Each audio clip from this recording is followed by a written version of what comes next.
சரி. கண்டினியூஸா எழுதிக்கோங்க. ஒரு தொழிற்சாலையானது தமது நிறுவனம் தொடர்பில் தகவல்களை சேமிக்க விரும்புகின்றது.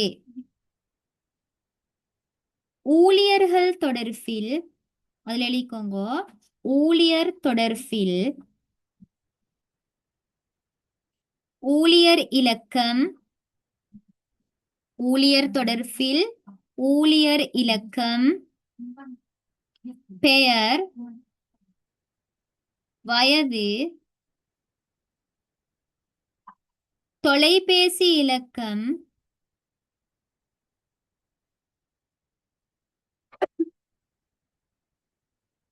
முகவரி என்பன சேமிக்கப்படும்.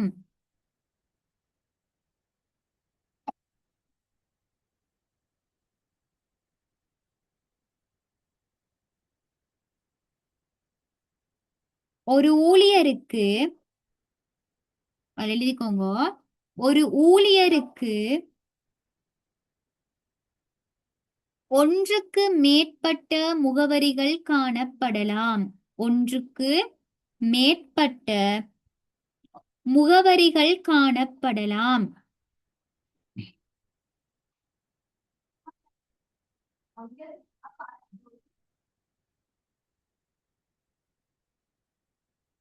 மேலும்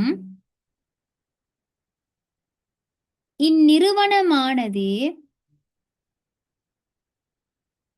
மேலும் இந்நிறுவனமானது தமது ஊழியர்களின் முன்னேற்றத்துக்காக தமது ஊழியர்களின் முன்னேற்றத்திற்காக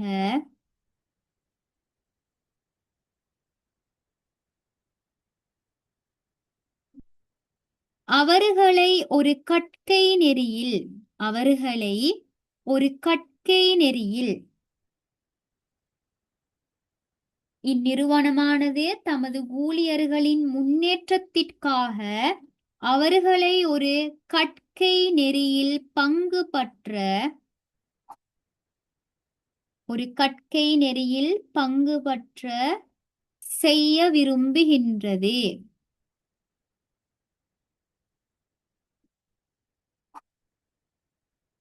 நான் மறா செல்றேன். மேலும் இந்நிறுவனமானது தமது ஊழியர்களின் முன்னேற்றத்திற்காக அவர்களை ஒரு கற்கை நெறியில் பங்கு பற்ற செய்ய விரும்புகின்றது. இக்கற்கை நெறி தொடர்பில் இக்கற்கை நெறி தொடர்பில் கற்கை நெறி பெயர்,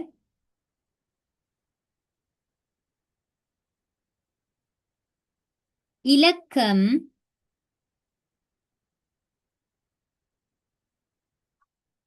ஆசிரியர் என்பன சேமிக்கப்படும்.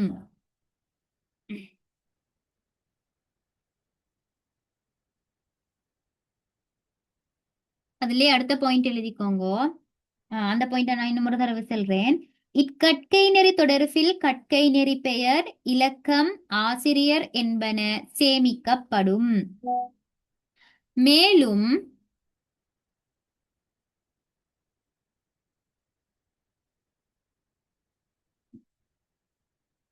ஒரு கற்கை நெறிக்காக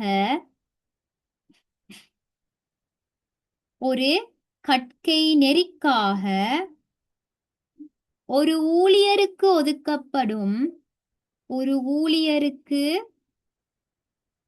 ஒதுக்கப்படும் மேலும் ஒரு கற்கை நெறிக்காக ஒரு ஊழியருக்கு ஒதுக்கப்படும் தொகை கமா மணித்தியாலம் தொகை கமா மணித்தியாலம் மேலும் ஒரு கற்கை நெறிக்காக ஒரு ஊழியருக்கு ஒதுக்கப்படும் தொகை கமா மணித்தியாலம் தொடர்பில் சேமிக்கப்படும்.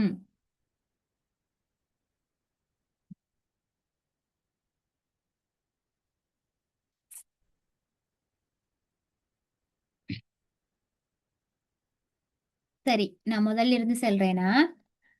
ஒரு தொழிற்சாலையானது தமது நிறுவனம் தொடர்பில் தகவல்களை சேமிக்க விரும்புகின்றது.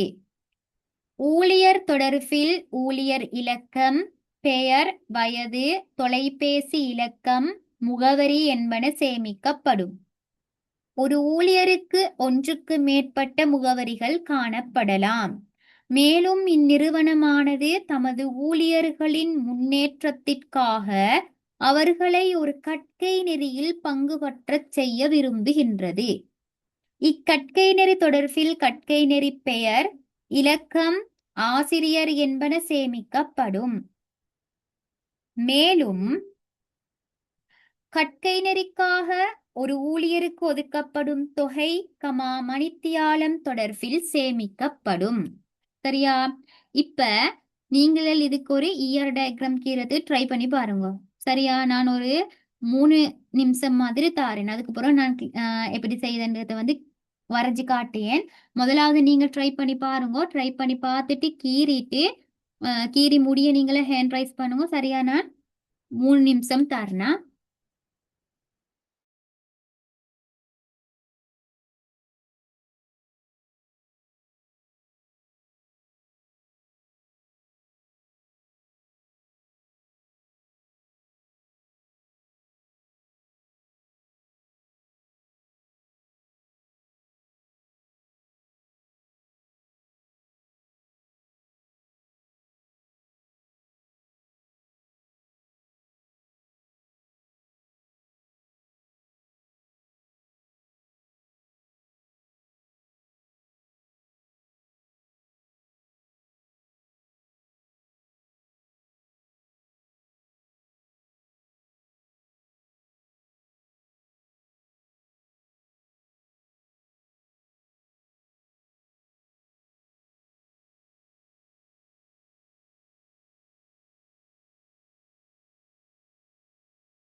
செஞ்சு முடிய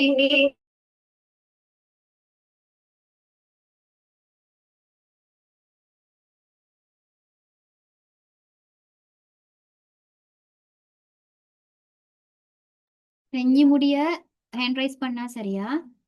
ஓகே, இப்ப பாப்போமே. நம்ம ஒரு 2 மினிட்ஸ் 1 மினிட் தரனே அடுத்த கீறி முடிய.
ஓகே, பாப்போம்.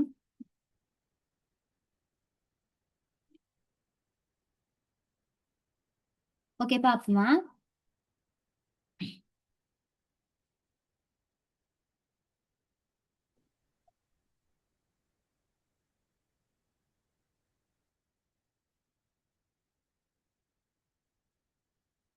ஒரு தொழிற்சாலையானது தமது நிறுவனம் தொடர்பில் தகவல்களை சேமிக்க விரும்புகின்றது.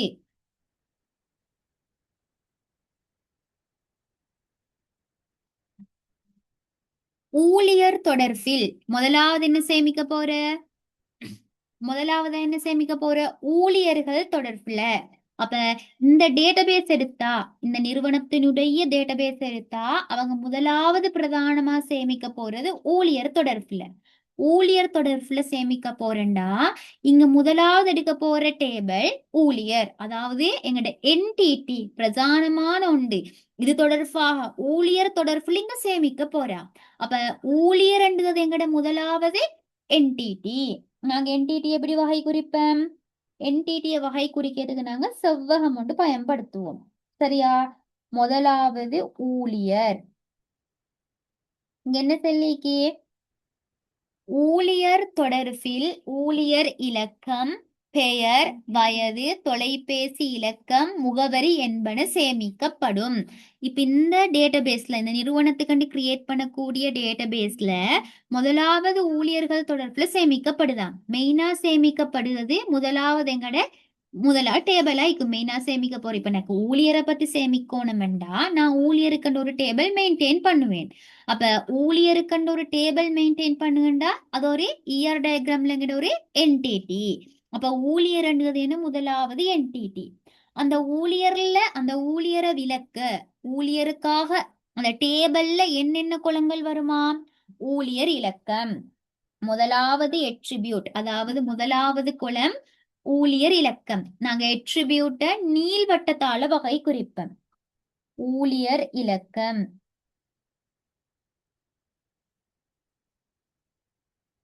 அடுத்தது என்ன? பெயர். அடுத்தது வயது. ஒவ்வொன்றையும் நாங்க நீள்வட்டத்தால வகை குறிச்சா சரி. ஒவ்வொரு கொலம் நேமையும், அதாவது எங்கட ஒவ்வொரு எட்ரிபியூட்டும் வகை குறிக்கப்படுத நீள்வட்டம் மூலம். தொலைபேசி இலக்கம்.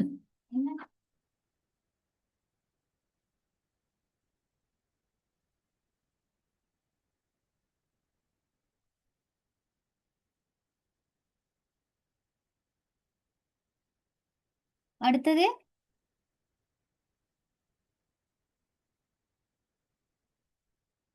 முகவரி.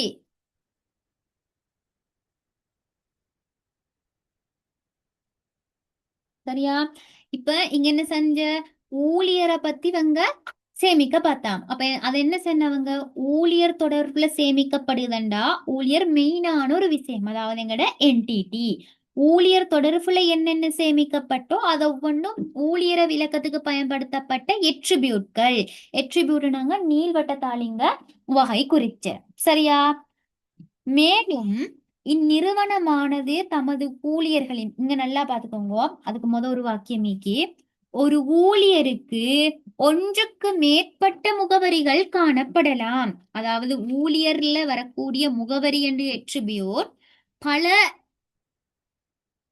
ஒன்றுக்கு மேற்பட்ட முகவரி, ஒரு ஆள்ட பதிவுல ஒன்றுக்கு மேற்பட்ட முகவரிகள், ஒரு ஊழியருக்கு 2 அல்லது 3 முகவரிகள் காணப்படலாம். ஒன்றுக்கு மேற்பட்ட முகவரிகள் காணப்படலாம்னு மென்ஷன் பண்ணிக்கப்ப முகவரி என்றது எங்கட மல்டி வேல்யூ. மல்டி வேல்யூண்டா நாங்க 2 நீள்வட்டத்தின் மூலம் வகை குறிக்கணும். சரியா? அடுத்து பாருங்க. மேலும் இந்நிறுவனமானது தமது ஊழியர்களின் முன்னேற்றத்திற்காக அவர்களை ஒரு கற்கை நெறியில் பங்கு பற்றச் செய்ய விரும்புகின்றது. இந்த ஊழியர்களை இம்ப்ரூவ் பண்ணணும்ன்றதுக்காக ஊழியர்களை ஒரு கோர்ஸ்ல, ஏதாவது ஒரு கோர்ஸ்ல பங்கு பற்ற செய்ய விரும்புதாம். சரியா? இப்ப இதுல ஒன்றும் நீங்க குறிக்கிறதுக்கு இல்லைப்படி செய்ய போறாம். ஒரு விஷயத்த சொல்லிக்கு இவங்க இந்த நிறுவனத்தால செய்ய போறோம். ஆனா நிறுவனத்துல செய்த எல்லா விஷயத்தையும் நாங்க டேட்டாபேஸ்ல காட்ட போறோம் இல்லையே. இப்படி ஊழியர்களை ஒரு கோர்ஸ்ல பங்கு பற்ற செய்ய போறான். இக்கற்கை நெறி தொடர்பில் இந்த நிறுவனம் என்ன செய்ய போற, அந்த கற்கை நெறி அந்த கோர்ஸ பத்தி அந்த டேட்டாபேஸ்ல சேமிக்க போறா. அப்ப இங்க ரெண்டாவதா சேமிக்க போற விஷயம் என்ன, அந்த கற்கை நெறி. அப்ப சேமிக்க போற மெயினான விஷயம் எங்கட என்டிடியாக மாறும். என்டிடியை நாங்க செவ்வகத்தால வகை குறிப்போம். அப்ப கற்கை நெறி என்றது என்ற இரண்டாவது என்டிடி. கற்கை நெறி தொடர்புல என்னென்ன சேமிக்கப்படுதாம், கற்கை நெறி பெயர், இலக்கம், ஆசிரியர். இந்த ஒவ்வொன்றும் எட்ரிபியூட். கற்கை நெறியிட பெயர், இலக்கம், ஆசிரியர், இந்த மூணும் இது தொடர்புல சேமிக்கப்படும். மேலும் அக்கற்கை இப்ப பாருங்க, மேலும் இந்த வாக்கியத்தை அப்படியே வைங்க சரியா. இப்ப நாங்க ரெண்ட உருவாக்கிட்டோமே, ஊழியர், கற்கை நெறி, இந்த ரெண்டு என்டிட்டியையும் நாங்க உருவாக்கிட்டேன். என்டிட்டிகள் நாங்க என்ன செய்யணும், ரிலேஷன்ஷிப் மூலம் தொடர்பு படுத்தணும். இப்ப இதுக்கான தொடர்புபடுத்துதல் என்ன வரும், ஒரு வாக்கியத்துல வந்த மேலும் இந்நிறுவனமானது தமது ஊழியர்களின் முன்னேற்றத்துக்காக கற்கை நெறிகளில் பங்கு பற்றச் செய்ய விரும்புகின்றது.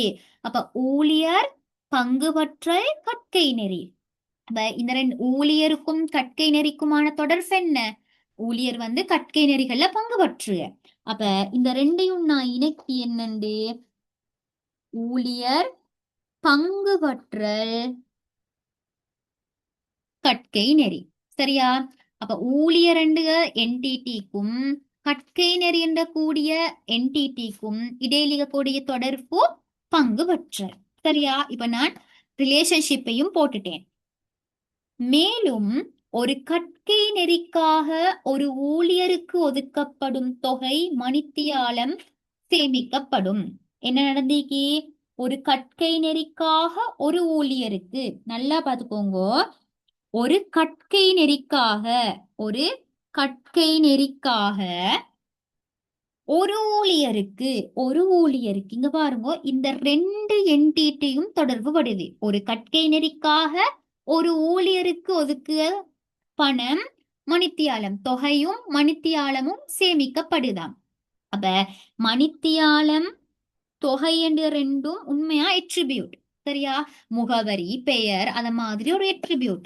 ஆனால் அந்த எட்ரிபியூட் ஊழியருக்கு மட்டும் இல்ல, கற்கை நெறிக்கண்டு மட்டும் சொந்தமாக இல்ல. இங்க மென்ஷன் பண்ணிக்கி, ஒரு கற்கை நெறிக்காக ஒரு ஊழியருக்கு, கற்கை நெறி என்ற கூடிய என்டிடிக்கும் சொந்தமா, ஊழியர் என்று சொல்லக்கூடிய என்டிடிக்கும் சொந்தமா. இந்த மாதிரியான எட்ரிபியூட்டை நாங்க எங்க வகை குறிக்கியண்டா, இந்த ரெண்டு என்டிட்டிக்குமே சொந்தமே, கற்கை நெறி என்டிட்டிக்கும் மணித்தியாலமும் தொகையும் சொந்தம், ஊழியர் ரெண்டு என்டிட்டிக்கும் சொந்தம். அப்ப என்ன செய்வோம்டா, அந்த மாதிரியான எட்ரிபியூட்டை அந்த ரெண்டு என்டிட்டியும் இணையக்கூடிய ரிலேஷன்ஷிப்ல நாங்க வகை குறிப்போம். பங்கு பற்றல் என்ற கூடிய எங்கட எட்ரிபியூட்ல அந்த ரெண்டு எட்ரிபியூட்டையும் நாங்க வகை குறிப்போம். தொகை, மணித்தியாலம். சரியா. என்ன நடந்த, கற்கை நெறி ஊழியர் ரெண்டு என்டிட்டிக்கும் மணித்தியாலம் தொகைன்னு சொல்லக்கூடிய இந்த ரெண்டு எட்ரிபியூட்டும் சொந்தமா. அப்ப அந்த ரெண்டுக்கும் சொந்தமான ஊழியர், கற்கை நெறி ரெண்டுக்குமே சொந்தமான ரிலேஷன்ஷிப்ல நாங்க அந்த எட்ரிபியூட்டை வகை குறிக்கணும். இந்த எட்ரிபியூட்டுக்கு நாங்க சொல்லக்கூடிய பெயர் டிஸ்கிரிப்டிவ் எட்ரிபியூட். இதை நான் உங்களுக்கு லாஸ்டா அஞ்சாவதா இருந்த எட்ரிபியூட் வகை தான் இது. லாஸ்ட்டுக்கு சொல்லி தரேன்னு சொன்ன, இங்க வச்சு சொல்லி தரத்துக்கு தான். அதாவது ரெண்டு, அதாவது தொடர்பு படக்கூடிய இரண்டு என்டிட்டிக்கும் சொந்தமாக வரக்கூடிய எட்ரிபியூட்டுக்கு நாங்க டிஸ்கிரிப்டிவ் எட்ரிபியூட் என்றுவோம். அதாவது ரிலேஷன்ஷிப்ல தொடர்பு படக்கூடிய எட்ரிபியூட்னு சொல்லி சொல்லுவோம். இது கிளியரா எல்லாருக்கும்? கொஞ்சம் ஹேண்ட் ரைஸ் பண்ணுங்க, அடுத்த கலக்கு விலங்கல்லையா அப்ப.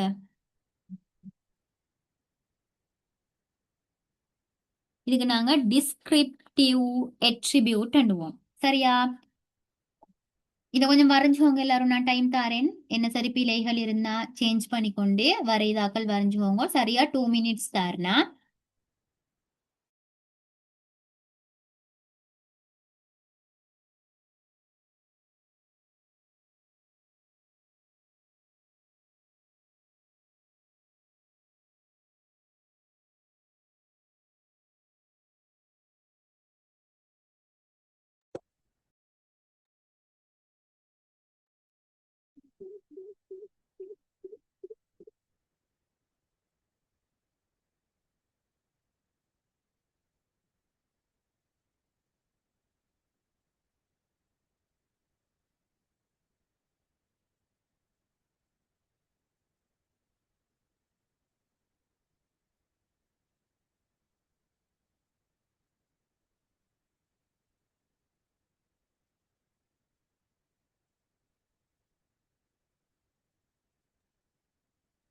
சரியா? சரியா டூ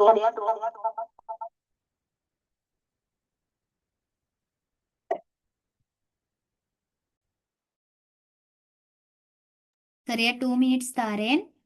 ஆஹ் வரைஞ்சுக்கோங்க. அதுக்கடுத்து இன்னும் ஒரு கேள்வி செய்வேன். சரியா?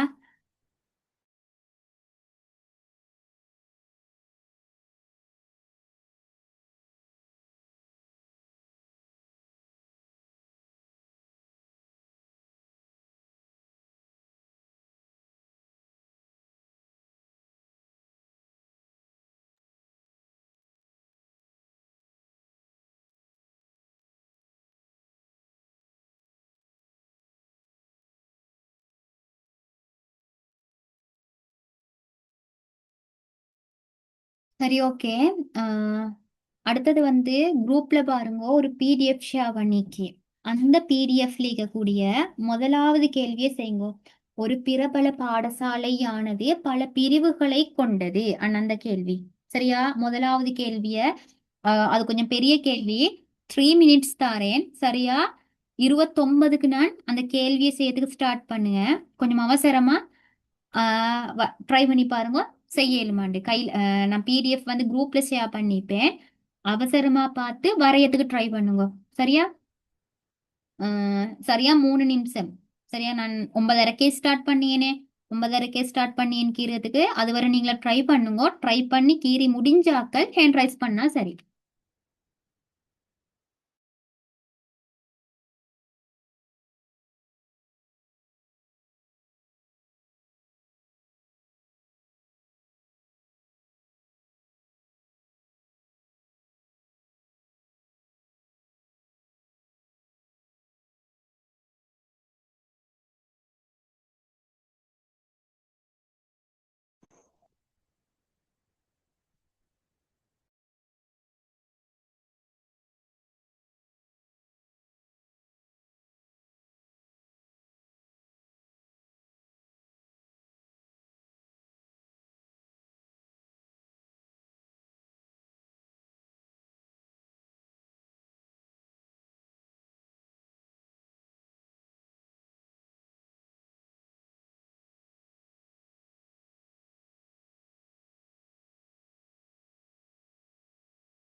சரி, ஓகே பாப்பேன். நான் ஸ்டெப் பை ஸ்டெப்பா செய்யறேன். கிளியரா பார்த்துக்கோங்க. என்ன சரி டவுட் இருந்தா அந்த டைம்லயே நீங்க கேட்டுக்கோயலுமா.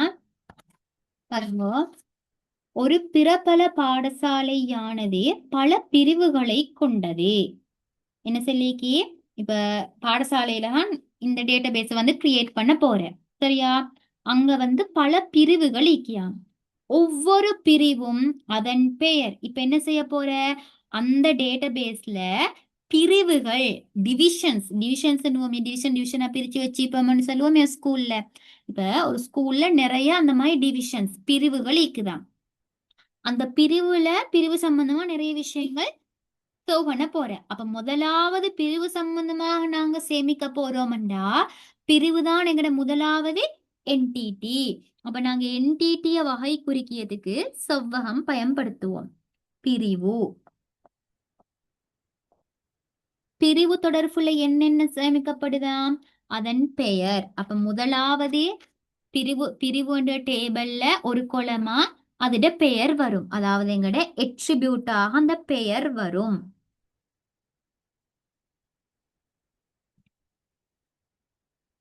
பிரிவு இல. அடுத்தது என்ன? பிரிவு இலக்கம். பிரிவு இலண்டு தந்திக்கு. சரியா? பிரிவு இலன்னா நீங்க பிரிவு இலண்டே போட்டா சரி. பகுதி தலைவர் போன்ற விவரங்களை கொண்டது. அடுத்தது என்ன? பகுதி தலைவர். இந்த மூணும் இந்த என்டிட்டிக்கான அட்ரிபியூட்டா. பிரிவிலக்கம் மூலம் குறித்த பிரிவானது தனித்துவமாக அடையாளம் காணப்படும். சரியா? இந்த தனித்துவமாக அடையாளப்படுத்தப்படுகிறது இங்க வந்து சாவிகள் தொடர்பாக வரும். இந்த சாவிகள் பத்தின கான்செப்ட் நெக்ஸ்ட் கிளாஸ்ல நான் கிளியர் பண்ணுங்க. சரியா?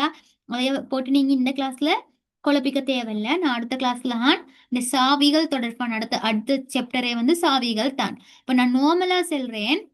ஒரு விஷயம் வந்து ஒரு டேபிள்ல தனித்துவமாக ஒரு கொலம் அந்த கொலத்துக்கு செல்ற இந்த கொலமால இந்த நிரல் மூலம் இந்த முழு டேபிளும் தனித்துவமாக அடையாளப்படுத்தப்படும் என்றா அதுக்கு நாங்க பிரைமரி கீ என்றுவோம். எதுக்கு இந்த பிரைமரி கீ எப்படி உருவாகுக, என்ன ரீசனுக்கு நாங்க இதுக்கு பிரைமரி கீ என்றது எல்லாம் நெக்ஸ்ட் கிளாஸ்ல பார்க்கலும். சரியா? ஒரு கொலம் மூலம் முழு அட்டவணையும் தனித்துவமாக அடையாளப்படுத்தப்படுதுன்னா அந்த குழம்புக்கு நாங்க பிரைமரி கீ என்றுவோம். இதை மட்டும் நீங்க இப்பைக்கு நார்மலா ஞாபகம் வச்சுக்கோங்க. இந்த பிரைமரி கீயை நாங்க எப்படி வகை குறிக்கன்னு சொன்னா, எப்படி வகை குறிக்கிய? ஒரு கீழால வகை குறிக்கிய. பிரிவிலக்கம் மூலம் தானே தனித்துவமாக அடையாளப்படுத்தப்படுது. அப்ப அந்த பிரிவிலக்கத்தின் கீழ் இப்படி ஒரு கீரொண்டு அடிச்சு விட்டீங்கன்னா சரி. சரியா? நான் அதை வந்து மருக விளங்கப்படுத்தினா உள்ள அல்ல, எனக்கு கீரி காட்டி.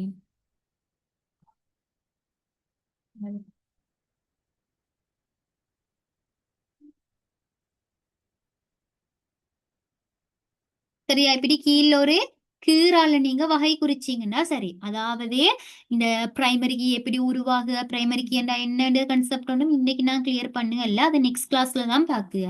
இப்ப நீங்க நார்மலா ஞாபகம் வச்சுக்கோங்க. ஒரு அட்டவணைய தனித்துவமாக ஒரு குலம் மூலம் அடையாளப்படுத்தேன்டா அந்த குலமுக்கு நாங்க பிரைமரி கீ. அந்த பிரைமரி கீயை நீங்க வகை குறிக்கணும்டா அந்த கொலமை நீங்க எழுதுவீங்களே, பிரிவிலக்கம் எழுதுவீங்களே, அந்த பிரிவிலக்கம் சொல்லக்கூடிய சொல்லுக்கு கீழே ஒரு கீறிட்டா சரி. அப்ப அது பிரைமரி கீய நீங்க நியமமான குறியீட்டால காட்டீங்கன்னு அர்த்தம்.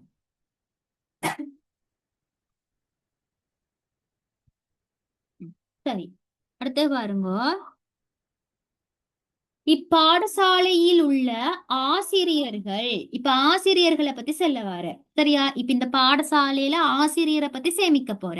ஆசிரியர்ன்றது மெயினான ஒரு கன்செப்ட். அப்ப ஆசிரியரும் எங்கட ஒரு என்டிடி. அப்ப அடுத்ததாக சேமிக்க போற யார பத்தி? ஆசிரியரை பத்தி. ஆசிரியரும் எங்கட மெயினான ஒரு கன்செப்ட். அப்ப ஆசிரியர் ஒரு டேபிள் மெயின்டைன் பண்ண போற. அப்படின்னா என்ன? ஒரு என்டிடியை நாங்க ஒரு செவ்வகத்தின் மூலம் வகை குறிக்கிய. அவங்கட என்னென்ன சேமிக்க போறாம்? பதிவிலக்கம். முதலாவது பதிவிலக்கம். அடுத்தது தேசிய அடையாள இலக்கம். தேசிய அடையாள இலக்கம். சரியா? நீங்க அதை ஒழுங்கா எழுதிக்கோங்க. பிறந்த திகதி, பிறந்த திகதி, வயது,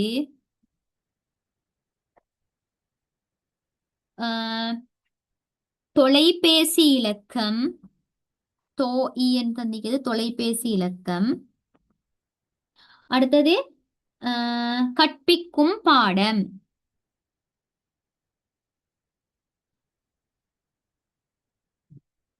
இந்த விஷயங்கள் சேமிக்கப்படுமா?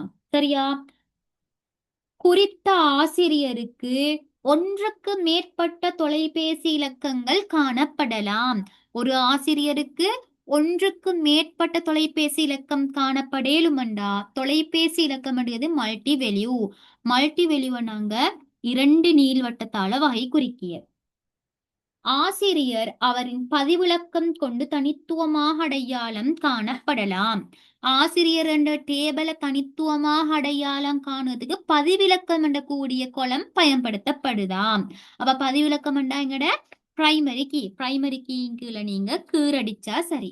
பிரைமரி கீ என்ன காட்டினா அதை நீங்க எப்படி நியமமா காட்டணும்? ஒரு கீழ்ல கீரொண்டிட்டு காட்டினா சரி. குறித்த வகுப்பறையானது இப்ப என்ன செய்ய போற? இந்த டேட்டாபேஸ்ல வகுப்பறைய பத்தி மென்ஷன் பண்ணிக்கு. வகுப்பறைய பத்தி டேட்டா மெயின்டைன் பண்ண போறாங்களாம்.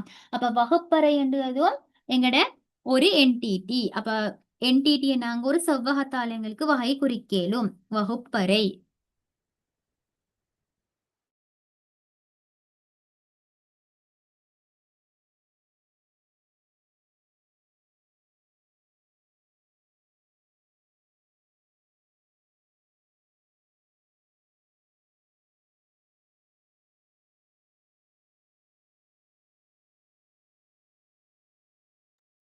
சரியா? வகுப்பறை. வகுப்பறைன்றதை பத்தி நாங்க மெயினா இங்க சேமிக்க போறோம். அப்ப வகுப்பறைன்றது ஒரு டேபிளா வரும். இங்க வகுப்பறையில என்னென்ன சேமிக்க போறாம்? வகுப்பறையில மற்றும் வகுப்பறை பெயர். என்னென்ன இருக்கா வகுப்பறையில? வகுப்பறை கண்டோரு இலக்கம் இருக்காம். அடுத்த வகுப்பறை கண்டோரு பெயர் காணப்படுதாம். சரியா? அந்த ரெண்டையும் நாங்க 2 எட்ரிபியூட்ல வகை குறிச்சிருக்கோம். வகுப்பறையானது இவ்விரண்டு பண்புகளையும் கொண்டு தனித்துவமாக அடையாளப்படுத்தப்படும். இந்த வகுப்பறை என்ற கூடிய டேபிள், வகுப்பறை இலக்கம், பெயர், இந்த 2 எட்ரிபியூட்டை வச்சும் தனித்துவமாக அடையாளப்படுத்தப்படும்டா இந்த 2 எட்ரிபியூட்டுமே பிரைமரி கீயாக காணப்படும். சரியா? அப்ப அதுக்கு 2க்கும் கீழே நீங்க என்ன செய்யணும்? கீறிடணும். இதுக்கு நாங்க உண்மையா கம்பசிட் கீ இந்த கன்செப்ட் நாங்க அடுத்த கிளாஸ்ல பார்ப்போம். இப்ப நீங்க குழப்பிக்க தேவையில்ல. தனித்துவமாக அடையாளப்படுத்தப்படுதுன்னா நீங்க கீழே கீறிட்டா சரி. இவ்வளோத்துக்கும் நீங்க இதை ஞாபகம் வச்சுக்கோங்க. கீறுறதுக்கு நெக்ஸ்ட் கிளாஸ்ல என்னன்னு பார்ப்போம்.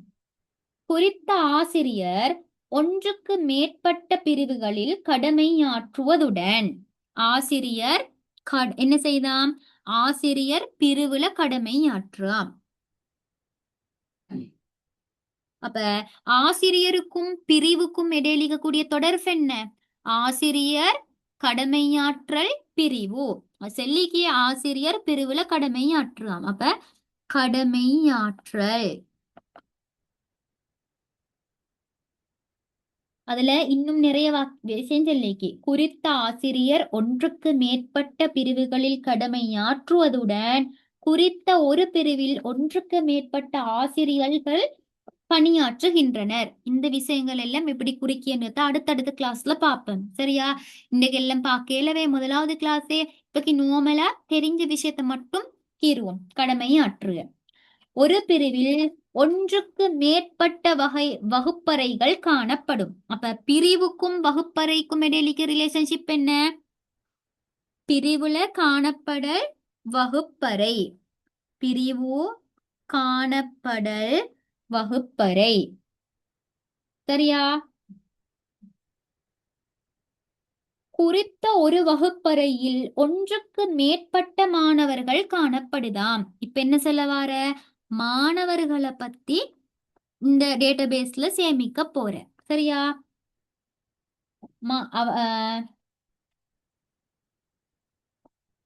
குறித்த ஒரு வகுப்பறையில் ஒன்றுக்கு மேற்பட்ட மாணவர்கள் காணப்படுவதுடன் குறித்த ஒரு மாணவன் ஒரு வகுப்பறையில் மாத்திரம் காணப்படுவான். இப்ப மாணவர் தொடர்புல வேற ஒண்ணுமே செல் இல்ல, சரியா? இடத்துல நீங்க மாணவரை என்ன வகுப்பறையில மாணவர்கள் காணப்படுது அப்படித்தானே? வகுப்பறை காணப்படல் மாணவர் சொல்லி குறிச்சா போதும். இதுல இப்ப இன்னும் நிறைய விஷயம் சொல்லிக்கு. ஒரு வகுப்பறையில ஒன்றுக்கு மேற்பட்ட மாணவர்கள் காணப்படுதான், ஒரு மாணவன் ஒரு வகுப்பறையில மாத்திரம் காணப்படுதான். இந்த விஷயங்கள் எல்லாம் எப்படி குறிக்கின்றது நெக்ஸ்ட் கிளாஸ்ல பார்க்கலும். இன்னைக்கு படிச்ச மட்டும் இந்த கொஞ்சத்தையும் உங்களுக்கு கீரேலும், சரியா? இவ்வளவு உங்களுக்கு கம்ப்ளீட் பண்ணிடும். அடுத்த விஷயங்கள் எல்லாம் அடுத்தடுத்த கன்செப்ட்ல எப்படி கீறுன்றது உங்களுக்கு பார்க்கலும், சரியா? இப்ப பார்த்தது வர எல்லாருக்கும் எல்லாம் கிளியரா?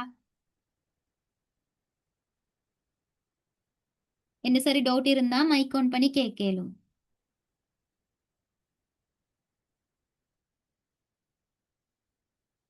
எல்லாருக்கும் கிளியர் தானே? கிளியரன்ஸ் எல்லாரும் ஹேண்ட் ரைஸ் பண்ணுங்க. கிளியரானாக்கள்.